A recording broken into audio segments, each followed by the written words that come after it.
Okay, there's one final example I want to go through. And this is where we use a thing called exact values. So this is finding length of a hypotenuse using exact values.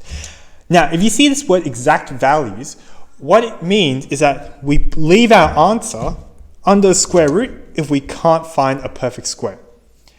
The reason being is because if you have a look at this number, when we round off a number, we're actually losing important information. If we round it off to 2 decimal places, we're actually losing this additional decimal places. And when you have a square root, often these decimal places go on and on forever, and you can't actually see them on your calculator because your calculator has a limited number of digits. So when we leave it in the square root, it actually gives us the exact value of the length. So that's what we're going to do for these examples, for this final example over here. So we want to find the length of a hypotenuse in this right angle triangle, leaving your answer is the exact value. So first thing we're going to do, we're just going to check, is see our hypotenuse? It is, because it's directly opposite my right angle. First step, write out your equation. So I've got c squared is equal to a squared plus b squared.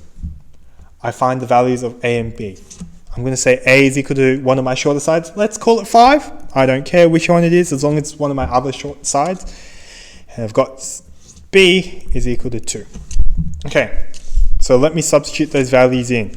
So we've got 5 squared plus 2 squared. So I've substituted my values into my equation here for Pythagoras' theorem. Now that I've done that, I'm going to square them and I'm going to add them. So I've got 5 squared, this little button here with an x squared, that squares a number for me, so that's exactly what I want, plus 2 squared. Okay, and that gives me, wrong color, equals to 29. I'm going to write my c squared here. Now, if you remember, I don't want c squared, I want c. So what do I need to do? I need to take the square root. So here, c is equal to the square root of 29.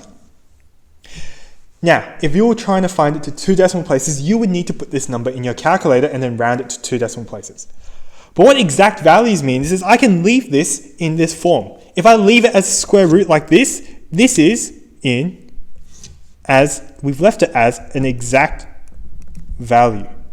We haven't rounded off any decimal places, we've just left it like this. And here is where you're done. You don't need to do any more steps. Okay, so hopefully you're cool with what we're doing here. When we're trying to find the length of a missing hypotenuse, we use Pythagoras' theorem if we get given the 2 other sides. What we need to do, just a quick recap, is we write down Pythagoras' theorem as our first step. So we write down c squared is equal to a squared plus b squared. Always do this step. Always write down whatever formula you're using in an equation, in any problem. Second step, you substitute the values of the 2 shorter lengths. Because we're finding a hypotenuse, we're going to be given the 2 shorter lengths. What you want to do is you substitute the 2 values of the 2 shorter sides into your equation. So you substitute the value for A, substitute the value for B. Once you've done that, then for the third step, you square them and add them. In your calculator, you can do this nice and quickly. You can already do this in one go. So you just go just A and B, A squared plus B squared, and you put equal, you get your number. You square them and add them. And the final step is you take the square root. So because we're given c squared in our equation, I don't want c squared, I want c. I need to take the square root so that I get the original length that I'm looking for.